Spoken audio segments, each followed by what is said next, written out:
Boa noite, amada igreja. É bom estarmos juntos aqui. É bom partilharmos da nossa fé durante a semana para aquecer o nosso coração.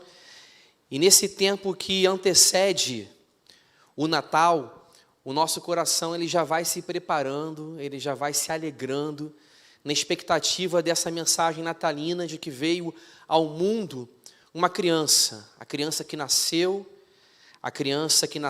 para nós, nos nasceu, e como dádiva de Deus para trazer benefícios de alegria e liberdade às nossas vidas. Eu gostaria de ler com vocês, nesse espírito natalino, eu gostaria de ler com vocês a profecia de Isaías, capítulo 9, a partir do versículo 1, texto que mostra esse profeta, ele visualizando, vislumbrando, antecipadamente, alguns séculos antes, 700 anos antes aproximadamente, vislumbrando e saudando o dia da vinda do Senhor. A profecia de Isaías lhe conferiu uma visão cristalina e clara do futuro, onde ele pôde visitar o dia do qual ele estava distante, mas pela onisciência divina, que lhe revelou o que aconteceria, Isaías, ele viu e ele visitou esse dia por meio da sua profecia. Isaías capítulo 9, versículo 1. Peço para você também de casa abrir sua Bíblia, prestar atenção nesse momento, para que juntos a gente possa avançar nesses estudos da palavra. Isaías 9, versículo 1. Mas para a terra que estava aflita, não continuará a escuridão. Deus, nos primeiros tempos, tornou desprezível a terra de Zebulon e a terra de Naftali. Mas nos últimos tempos, tornará glorioso o caminho do mar, além do Jordão, Galileia dos gentios. O povo que andava em trevas viu grande luz, e aos que viviam na região da sombra da morte, resplandeceu-lhes a luz. Tu, Senhor, tens multiplicado este povo e aumentaste a sua alegria. Eles se alegram diante de ti como se alegram no tempo da colheita e como exultam quando repartem os despojos. Porque tu quebraste o jugo que pesava sobre eles, a vara que lhes feria os ombros e o cetro do seu opressor, como no dia da vitória sobre os midianitas. Porque toda bota com que o guerreiro anda no tumulto da batalha e toda roupa revolvida em sangue serão queimadas, servirão de pasto ao fogo. Agora o versículo 6. Porque um menino nos nasceu, um filho se nos deu, o governo está sobre os seus ombros, e o seu nome será Maravilhoso Conselheiro, Deus Forte, Pai da Eternidade, Príncipe da Paz. Ele estenderá o seu governo e haverá paz sem fim sobre o trono de Davi e sobre o seu reino, para o estabelecer e para o firmar com juízo e com justiça, desde agora e para sempre. O zelo do Senhor dos Exércitos fará isto. Vamos orar? Senhor, bendito seja o teu santo nome. Nós nos deslumbramos diante de quem tu és, da tua beleza, glória e majestade, porque o Senhor é um Deus presente, é um Deus maravilhoso, um Deus de aliança. E nós, Senhor Deus, te pedimos também nesse momento, que tu fales aos nossos corações, que tu nos ilumines pela tua palavra, e tu fales, Senhor Deus, o que tu pretendes dizer a cada um de nós, em nome de Jesus. Amém. Amém. Essa mensagem gloriosa do Natal, que é a mensagem que nós anunciamos hoje, no ano de 2021, nos referindo retrospectivamente ao dia que Jesus Cristo já veio, ela foi anunciada por Isaías, referindo-se ao dia que Cristo viria. Vejam só, a mensagem do menino que é nascido para a humanidade, nós anunciamos hoje, referindo-nos ao que aconteceu há 2000 anos atrás, aproximadamente.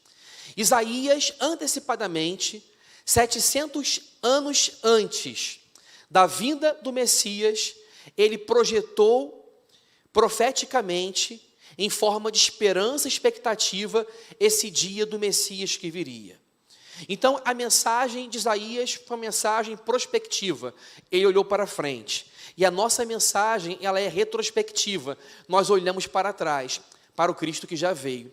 Mas o fato é que a história da humanidade, ela gira em torno do menino que nasceu. Do menino que nasceu, que foi concebido sobrenaturalmente no útero de Maria, que foi concebido pelo Espírito Santo, e que, sendo concebido, nasceu e foi colocado dentro de uma manjedoura, envolto em panos, e que não viveu na honraria e na glória dos palacetes, mas viveu na simplicidade de um estábulo, não asseado, não limpo, um lugar sujo, porque todas as hospedarias do mundo estavam fechadas, ou particularmente as hospedarias daquele lugar de Belém, circunvizinhança, estavam fechadas, e por isso Jesus não teve onde nascer, e nasceu na improvisação de uma manjedoura, num lugar onde ficavam os jumentos, os bois, os bodes. Ali estava o Filho de Deus. Isaías, ele olhou para frente, e profeticamente ele viu o dia do Messias. Eu queria então introduzir para vocês o significado e o sentido de uma profecia.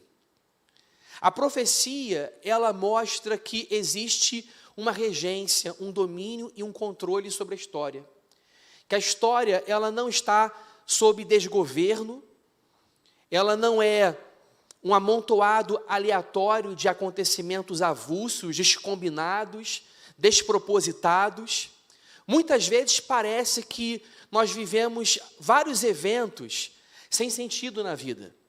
Não sabemos por que passamos por aquela tribulação, por aquele infortúnio, não sabemos a razão daquela perplexidade, daquela angústia, e parece então que a história ela está desgovernada, sem controle, e não existe um fio da meada conduzindo a história. Sob a nossa percepção, muitas vezes, é isso que nós sentimos. Não sabemos a razão de lágrimas, não sabemos a razão de um sonho do coração adiado, que tanto traz ao coração adoecimento. No entanto, quando nós olhamos para a profecia, nós vemos que o Senhor, na sua onisciência, o Deus que conhece o presente, o passado e o futuro, e que rege todas as coisas, ele compartilha do seu conhecimento com gente que não tem conhecimento do futuro. Nós só podemos conhecer aquilo que é imediato. E mesmo sobre aquilo que é imediato, nós não conhecemos a profundidade daquilo que é imediato. A gente olha um fato se configurando diante dos nossos olhos e a gente não consegue, muitas vezes, interpretar nem o fato que está diante de nós. A gente olha para o nosso coração e a gente não consegue perscrutar a profundidade do nosso próprio coração. E o nosso coração tem razões que a própria mente não conhece. Se a gente não conhece o próprio coração, não conhece a realidade imediata de modo profundo, se a gente não conhece, não consegue explicar os acontecimentos passados pelos quais nós passamos, como nós conheceremos o futuro? O futuro não está ao alcance da nossa capacidade visionária. Nós não conseguimos prever o que haverá de acontecer. E muito mais do que não saber prever o que virá, nós não sabemos e não podemos controlar aquilo que virá. O presente, o passado e o futuro, a sucessão de eventos que caracteriza a história, procede de Deus e Deus tem o controle. E pela profecia, o Deus que tem o domínio e o controle sobre todas as coisas, ele revela o que haverá de acontecer a homens de mente finita, de mente limitada.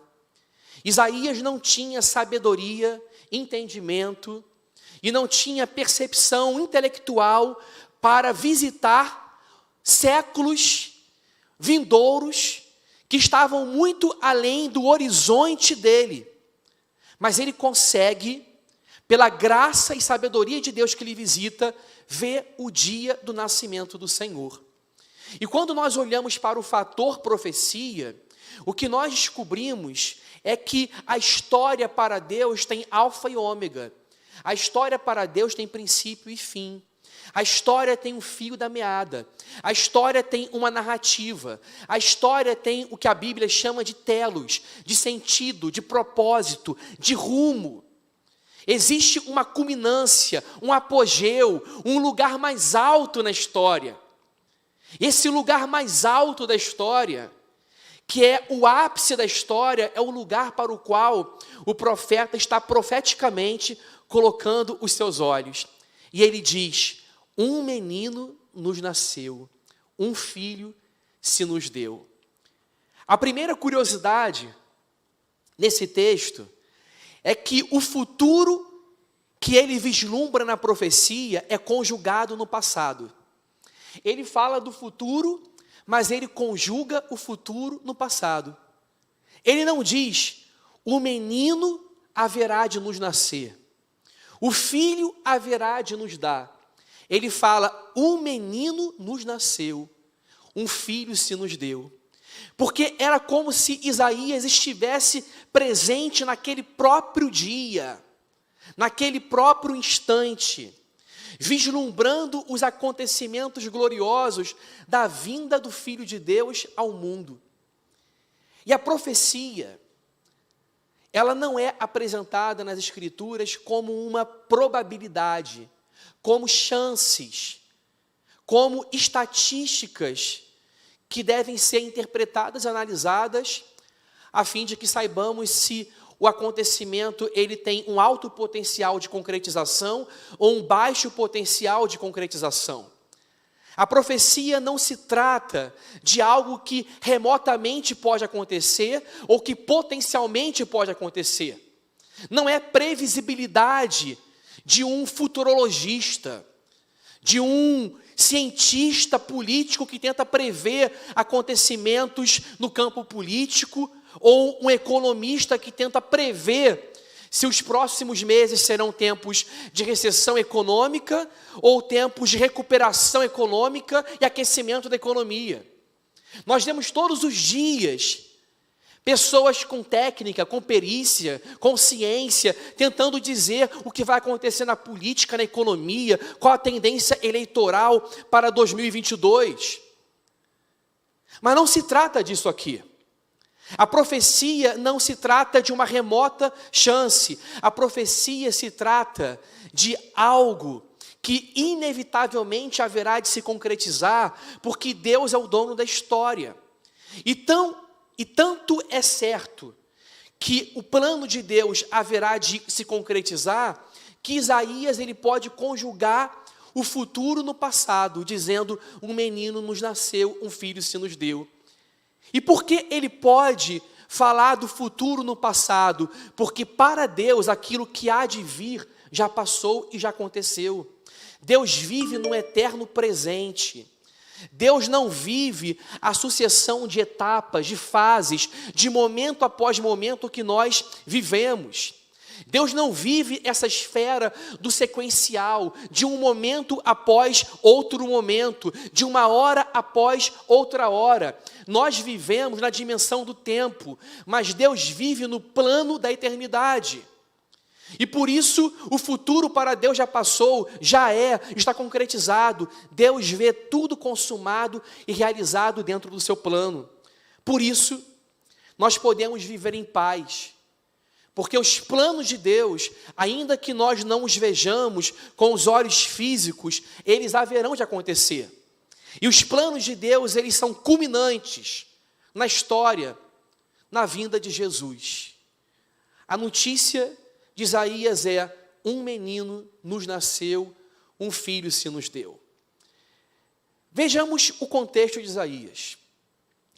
Isaías ele está num contexto no qual ele está denunciando o rei Acaz, que tenta entrar numa aliança de cumplicidade com a Síria.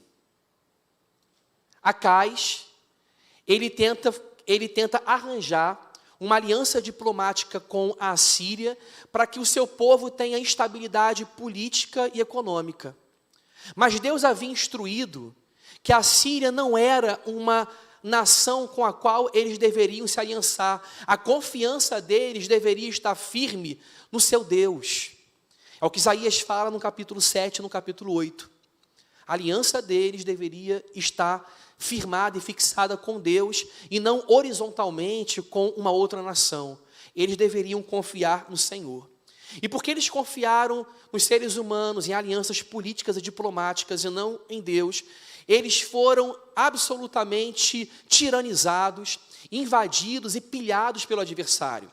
E o texto do capítulo 9 de Isaías fala particularmente sobre a terra de Naftali e Zebulon.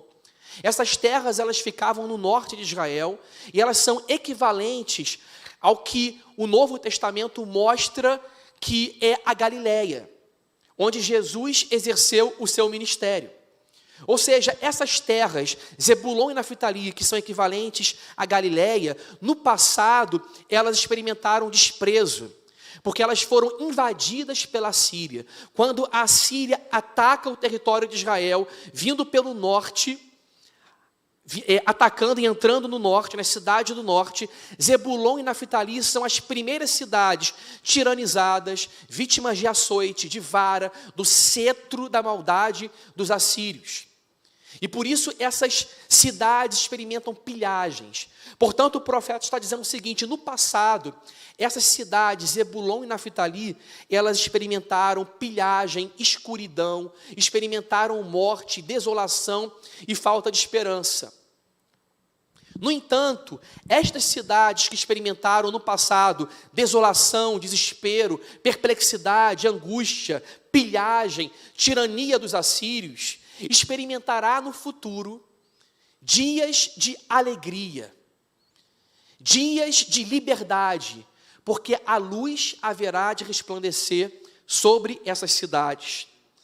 O evangelista Mateus, no capítulo 4, versículo 15, ele reconhece que a vinda de Jesus, exercendo o seu ministério na Galileia, é o exato cumprimento da profecia do capítulo 9 de Isaías. Porque a Galileia era correspondente a Zebulon e Naftali.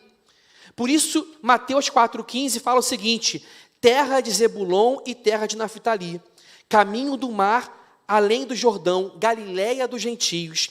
O povo que jazia nas trevas viu uma grande luz. Aos que estavam detidos na região da sombra da morte, a luz raiou. A luz resplandeceu sobre a escuridão de Zebulon e Naftali. E tanto quanto a luz natalina do menino que nasceu resplandeceu sobre a escuridão de Zebulon e Naftali, a mensagem natalina continua sendo de um romper da aurora, de uma luz que continua raiando em pleno século 21 sobre a escuridão do nosso mundo. Zebulon e Naftali não são tão diferentes das cidades do Brasil, das cidades europeias, da África, das favelas do Rio de Janeiro. Zebulon e Naftali experimentaram trevas, escuridão, experimentaram pilhagem, perderam a sua liberdade, a sua emancipação, perderam também a sua alegria e perspectiva de futuro. E nós vivemos tempos assim, sombrios, de falta de perspectiva de futuro, de muita prosperidade econômica, mas ao mesmo tempo também tempos de escravidão. Pessoas são escravas de paixões, de vícios, escravas dos seus próprios impulsos. Perderam a sua liberdade porque não conseguem fazer aquilo que uma alma nobre deveria desejar, e são traídas pelos seus próprios desejos. Vivemos um tempo de epidemias, de divórcios, de pessoas que não se entendem, que não cumprem a sua palavra e os seus votos. Vivemos um tempo de morte da história. As pessoas não sabem quem são, de onde vieram e para onde vão. Nós vivemos tempos onde as pessoas estão experimentando a tirania não da Síria, mas a tirania da falta de alegria, ou uma alegria sempre condicionada a experiências de adrenalina, uma alegria que não se vive na quietude, no sossego. A pessoa tem que estar sempre em movimento o tempo todo. Sobre Zebulon e Naftali a luz brilhou. E como essa luz resplandeceu? Isaías é específico dizendo que essa luz despontou como uma aurora de um novo dia para Zebulon e Naftali quando o menino nasceu. Esse é o contexto. Como que essa luz brilhou para as cidades de Israel, para Zebulon e Naftali, que viviam trevas, escuridão no passado, a pilhagem do cativeiro assírio. Como que essa luz brilhou? O menino nasceu. Essa é a notícia. E o texto fala, o menino nos nasceu, o filho se nos deu. Vejam que estruturação gramatical curiosa. Imagine que você tenha uma filha, você acompanha a gestação, a sua filha nasce, e quando nasce você fala, a minha filha me nasceu. Esse pronome, nos nasceu, o filho se nos deu, que denota algo reflexivo, porque o filho foi dado para nós. O menino nasceu para nós, denota que esse menino é um presente de Deus para o mundo. O profeta não fala simplesmente que o menino nasce, o profeta fala que o menino nos nasceu, que o filho se nos deu. Jesus, ele é dado como um presente, como uma oferta de Deus ao mundo. E Deus, que vive consigo mesmo em plenitude de alegria e felicidade, na relação onipotente de uma Santíssima Trindade, ele vive a experiência da comunidade, Pai, Filho e Espírito Santo. E quando Deus ele dá uma oferta ao mundo, ele não procura um presente fora da relação da Trindade. Ele encontra uma dádiva dentro de si mesmo, da comunidade da Trindade. Deus, ele se oferece a si mesmo ao mundo. O Pai oferece o seu único Filho. Deus não cria uma criatura nobre para oferecer uma criatura nobre. Jesus não é a primeira criatura de Deus. Jesus é Deus com Deus e luz de luz. É coeterno com o Pai. Deus não cria uma criatura nobre. Deus não dá alguém da nossa espécie, ou simplesmente da nossa espécie, sem natureza divina para nos salvar. Deus não oferece um anjo, que também é uma criação divina e nobre, como o querubim, que é um guardião da santidade de Deus. Deus não procura uma criatura fora de si. Deus, ele encontra na comunidade da Santíssima Trindade a oferta que ele vai dar ao mundo. E ele nos oferece a si mesmo, na forma do nascimento do próprio Deus no mundo. O Deus que é eterno, ele nasce. Não estou dizendo que a divindade nasce, que a divindade passa a ter origem a partir do nascimento de Jesus. Eu estou dizendo que a divindade que é eterna assume uma natureza humana e passa a ter uma existência humana sujeita ao tempo, ao espaço, às fragilidades e limitações do nosso mundo. O Deus eterno vem para o tempo, para viver um momento de cada vez, uma etapa de cada vez, para ter sede, para beber água, para dormir na popa de um barco, para caminhar, e exaurido da caminhada, pedir à mulher samaritana, dá-me de beber, para ter fadiga, cãibras, para viver a experiência de ser castigado pelo sol inclemente de Israel. Jesus, ele veio para ser um homem perfeito, para aprender a profissão da maçonaria do Pai, para ser ninado no colo de Maria, para ser colocado para golfar. O Deus criador dos céus e da terra, que maturou as galáxias, todo o universo, com 100 bilhões de galáxias, cada uma das quais com bilhões de estrelas. Esse Deus se fez um menino, ele se reduziu ao tamanho de um útero e de uma manjedoura. Um menino nos nasceu. Deus não cria a oferta. Deus, ele vê a oferta na comunidade da Santíssima Trindade.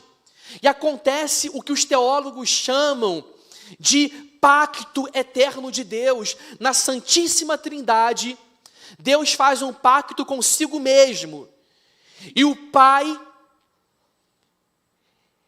ele diz para o Filho: eu vou enviá-lo ao mundo como dádiva, como oferta propiciatória para o perdão dos homens.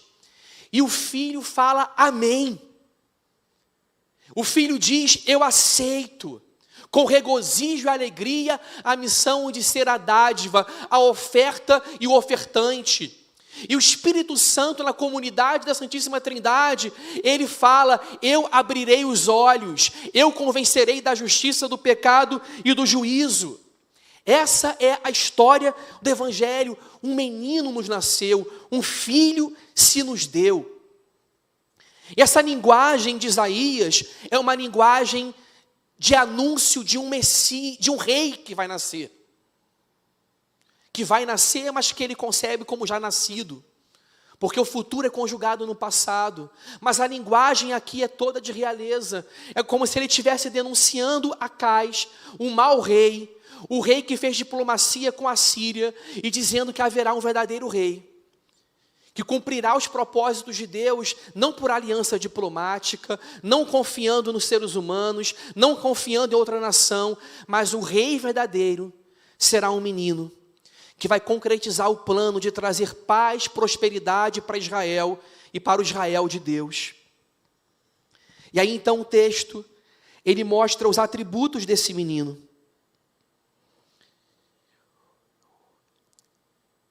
Antes de anunciar os nomes do menino, Isaías anuncia que o governo está sobre os seus ombros.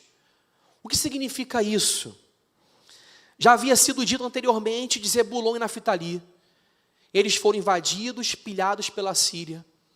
E a linguagem de Isaías sobre Zebulon e Naftali, que no passado viveram escuridão e tirania, é que eles viveram jugo, viveram a experiência da vara do açoite e do cetro da maldade sobre os ombros deles. E agora, o menino, ele haverá de corrigir o problema da falta de liberdade. Ele ouvirá os gemidos da humanidade, do mesmo modo que Deus ouviu o povo de Israel enquanto gemia. Isaías usa essa linguagem do Êxodo, para mostrar que o Deus que viu o açoite, a tirania e o cetro do povo escravo no Egito é o mesmo Deus que haverá de visitar Zebulon e Naftali e com ela o mundo nos dias vindouros para quebrar o cetro, para terminar com a opressão e com a tirania, para vencer o mundo, a carne e o diabo.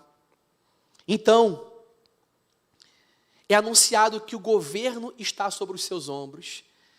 Aquele povo, tanto quanto aquele povo, e o povo de Israel e o povo de hoje, vive a experiência do peso nos ombros. Quando há tensão, quando há pesos demasiados, angústias que atravessam o coração e que não saem do coração, nós sentimos invariavelmente dor e tensão nos ombros.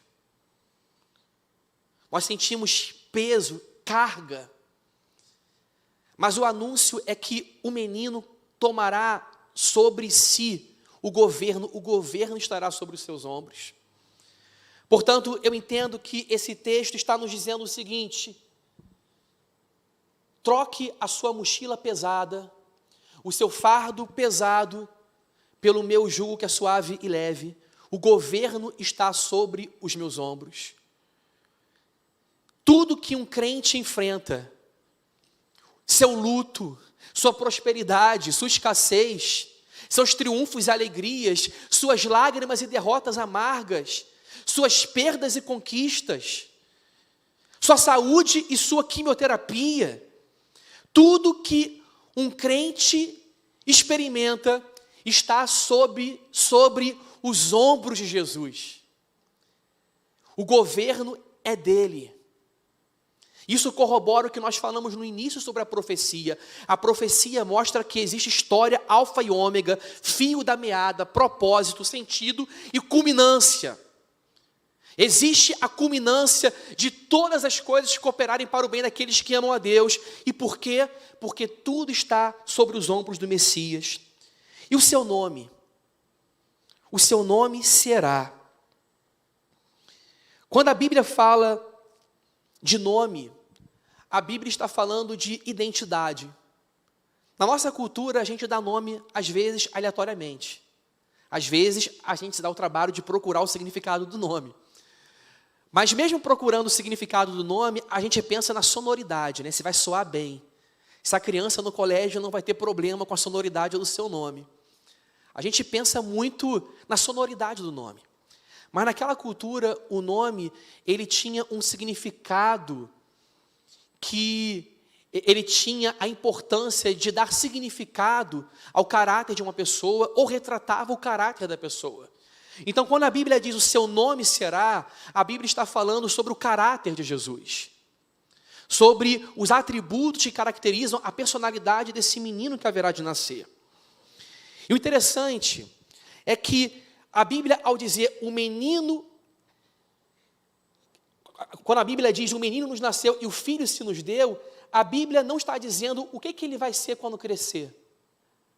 A Bíblia diz que a sua vinda como um menino já basta. A gente pergunta para as crianças assim, o que você vai ser quando crescer? E essa pergunta tem algo assim curioso, porque parece que a criança ela não é nada. O que você vai ser quando crescer? Como se a criança já não fosse uma realidade própria naquele momento.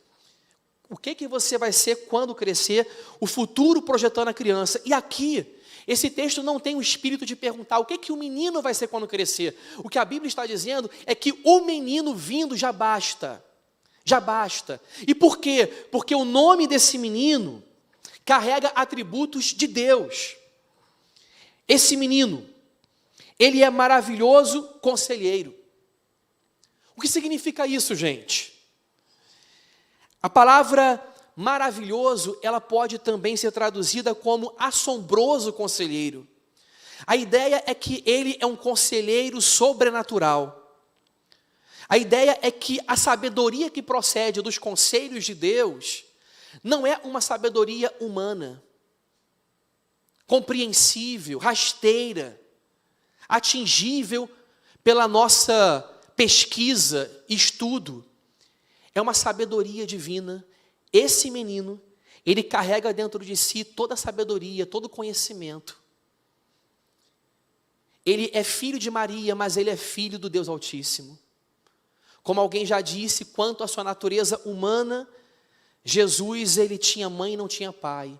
E quanto à sua natureza divina, Jesus tinha pai e não tinha mãe. O filho de Maria, ele tem todo o conhecimento. Ele não é só um simples menino. E aí então o mistério do menino Deus, ele vai se desvendando. Nasce um menino. Crianças nascem todos os dias, mas crianças ao nascerem, elas não trazem consigo a novidade de serem Deus e homem ao mesmo tempo. O que Isaías está profetizando é o inusitado. Ele está dizendo que esta criança, que sendo o Filho de Deus, tem a promessa de trazer redenção para a humanidade, porque quanto a ser humano, essa criança é um salvador dos homens, e quanto a ser divino, esta criança, ela recomenda os homens diante de Deus. Essa criança é homem e Deus ao mesmo tempo. Isaías fala, outro atributo, Deus forte. Maravilhoso conselheiro, Deus forte. Essa criança é chamada de El. El Gibor, Deus forte. De que criança que nasce nós podemos dizer é Deus forte? Isaías está dizendo 700 anos antes que o Messias é Deus. E muitos judeus esperavam o Messias como um representante de Deus, como um emissário de Deus, mas não um Messias que fosse Deus. Dá para entender a diferença? Muitos judeus esperavam que o Messias fosse um representante de Deus, por isso acharam que João Batista pudesse ser o Messias. Mas o Messias, ele não é um mero representante de Deus, porque um profeta que é representante de Deus fala assim: leia a Torá. Mas o Messias, que é o próprio Deus, diz: eu sou o caminho, a verdade e a vida.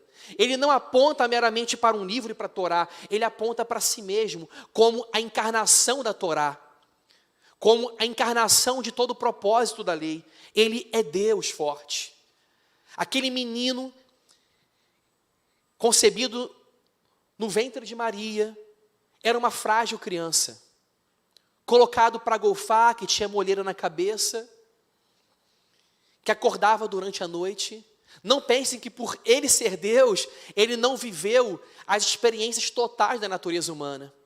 Mas ao mesmo tempo que Jesus estava no colo de Maria, sendo colocado para golfar, ele estava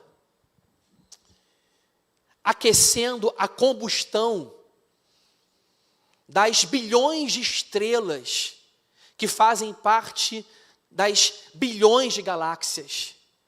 Ele estava sendo responsável pela combustão do Sol, pelo efeito da lei da gravidade, pelo eletromagnetismo, pela velocidade da luz, pela velocidade do som. Ele estava comandando o caminho migratório dos pássaros, as marés dos oceanos, a sucessão das estações do ano. Aquele menino, porque aquele menino é Deus forte. Deus forte. E é por isso que Simeão, quando viu o menino recém-nascido, o levantou e disse: me despeça em paz, porque os meus olhos viram a sua salvação. Simeão, ele não pensou: o que o menino vai ser quando crescer? Não, o menino já era.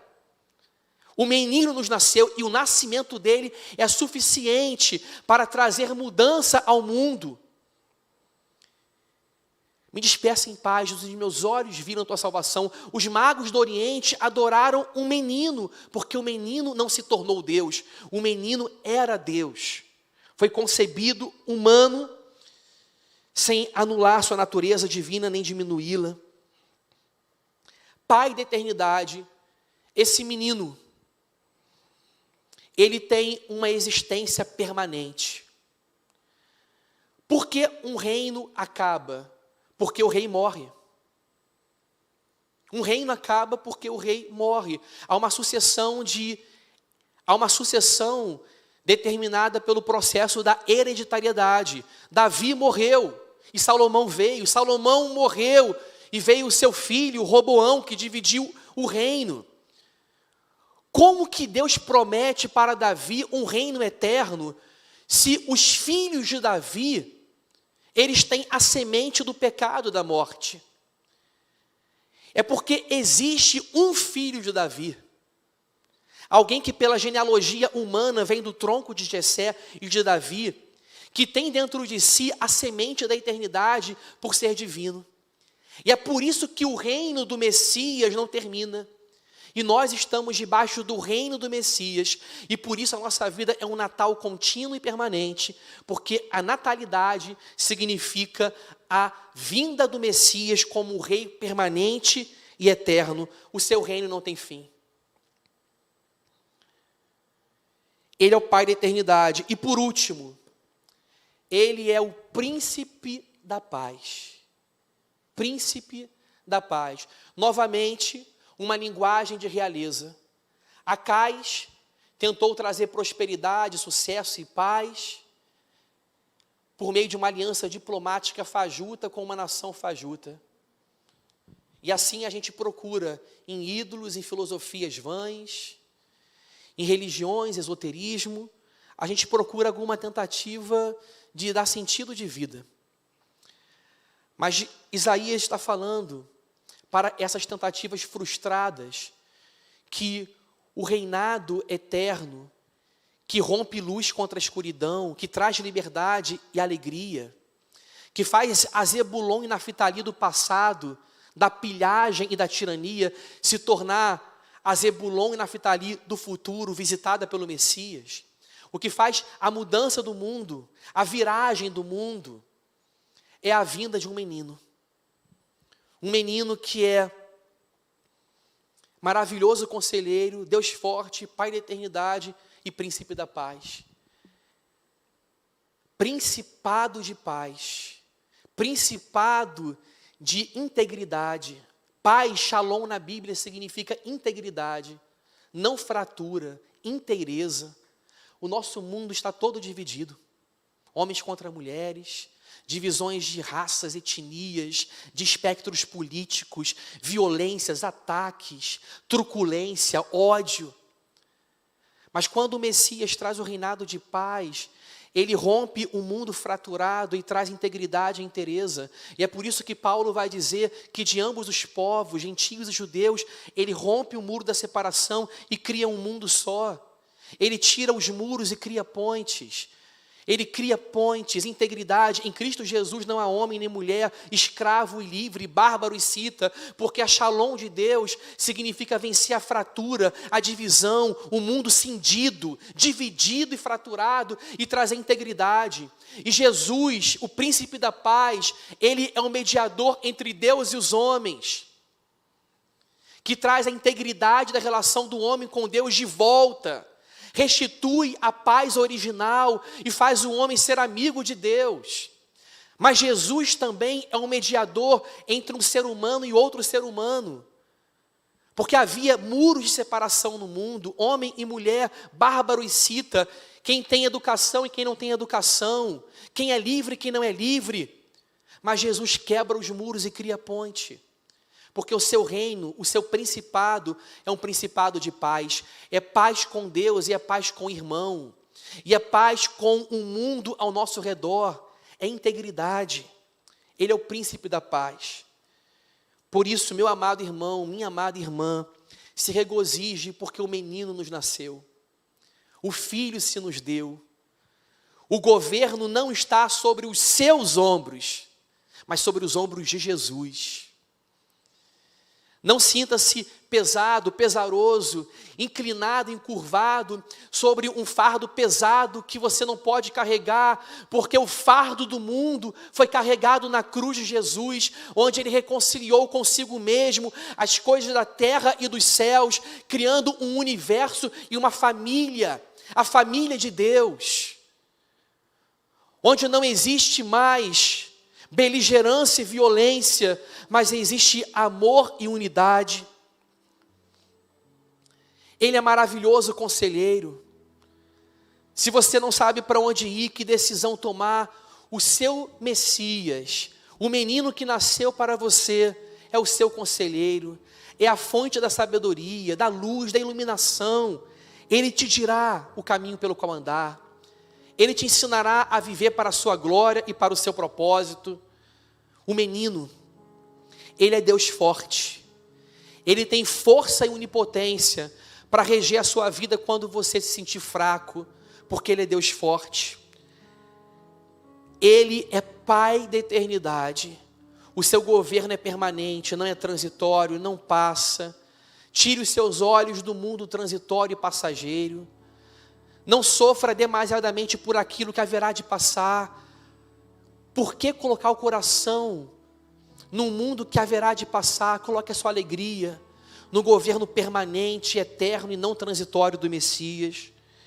E ele é o príncipe da paz. O seu principado é um principado de unidade, de integridade, de reconciliação, de perdão, de paz com o esposo, com a esposa, com os filhos, paz dentro de casa, paz na igreja, porque o principado de Jesus é principado de paz. O menino nos nasceu. Ele é um presente de Deus para você e para mim. Por isso, se regozije, povo de Deus. Levante-se, cante, louve ao Senhor, porque a sua salvação já veio. A sua salvação já veio. E o menino, ele escolheu hoje morar dentro de você pelo Espírito Santo. Ele subiu aos céus, ele cumpriu a sua missão, mas ele disse: eu vou, mas enviarei o Consolador, e ele mora dentro de mim e de você. Vamos orar, vamos ficar de pé.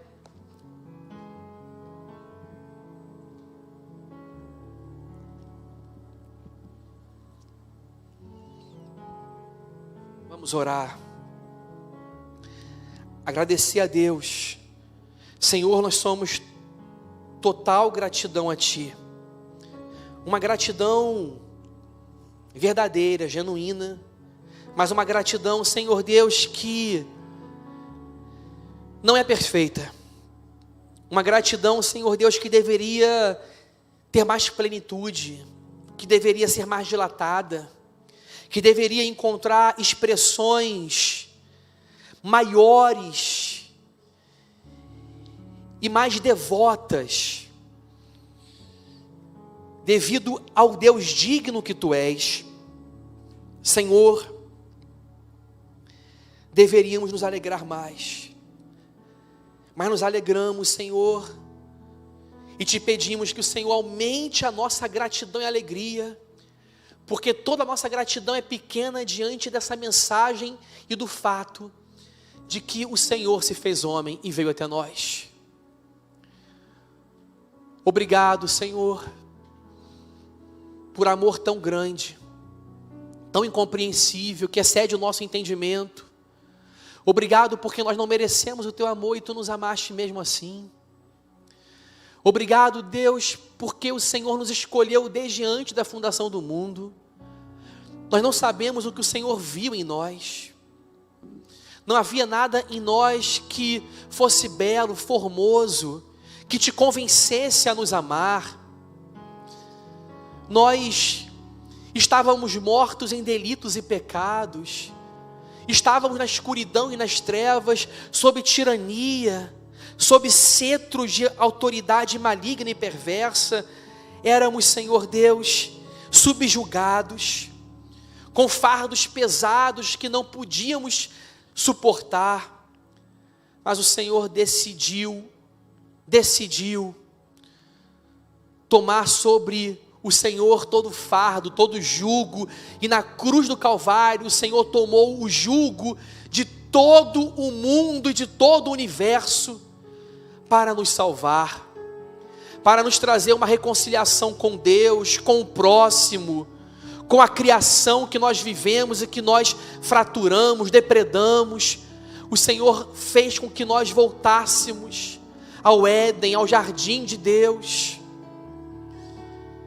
Senhor, obrigado. Obrigado pelo Teu amor. E nós Te pedimos, Senhor, sobre aqueles corações nos quais o reinado do Messias ainda não entrou, que o Senhor se revele, que o Senhor abra os olhos, tire as trevas, a escuridão e os fardos, e o Senhor mostre, Deus, quem Tu és.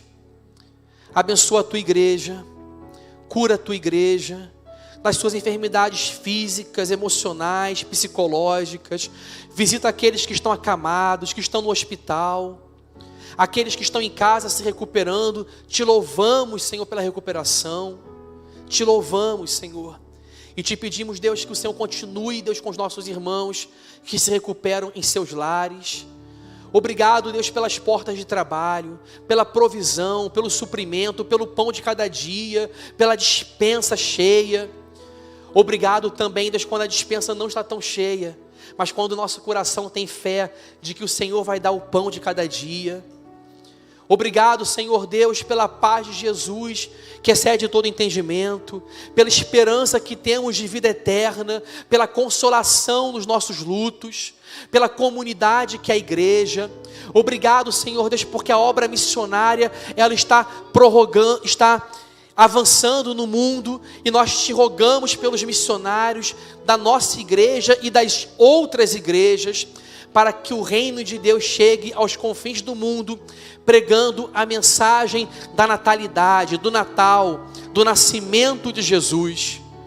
É o que nós oramos e agradecemos, te pedindo: venha o teu reino sobre a Barra da Tijuca, sobre a zona sul do Rio de Janeiro, sobre São Paulo, sobre o Nordeste, sobre todo o nosso país, do Iapoque ao Chuí, Senhor, sobre todos os continentes desse mundo. Sopra o teu espírito, o teu vento, sobre os 4 cantos da terra, Senhor, e que um reinado de Natal, do principado da paz, daquele que diz: o governo está sobre os meus ombros, possa, Senhor, nascer nesse mundo, até que Jesus Cristo venha, quando se completar o número dos evangelizados, dos eleitos. Em nome de Cristo que nós oramos. Amém, Senhor.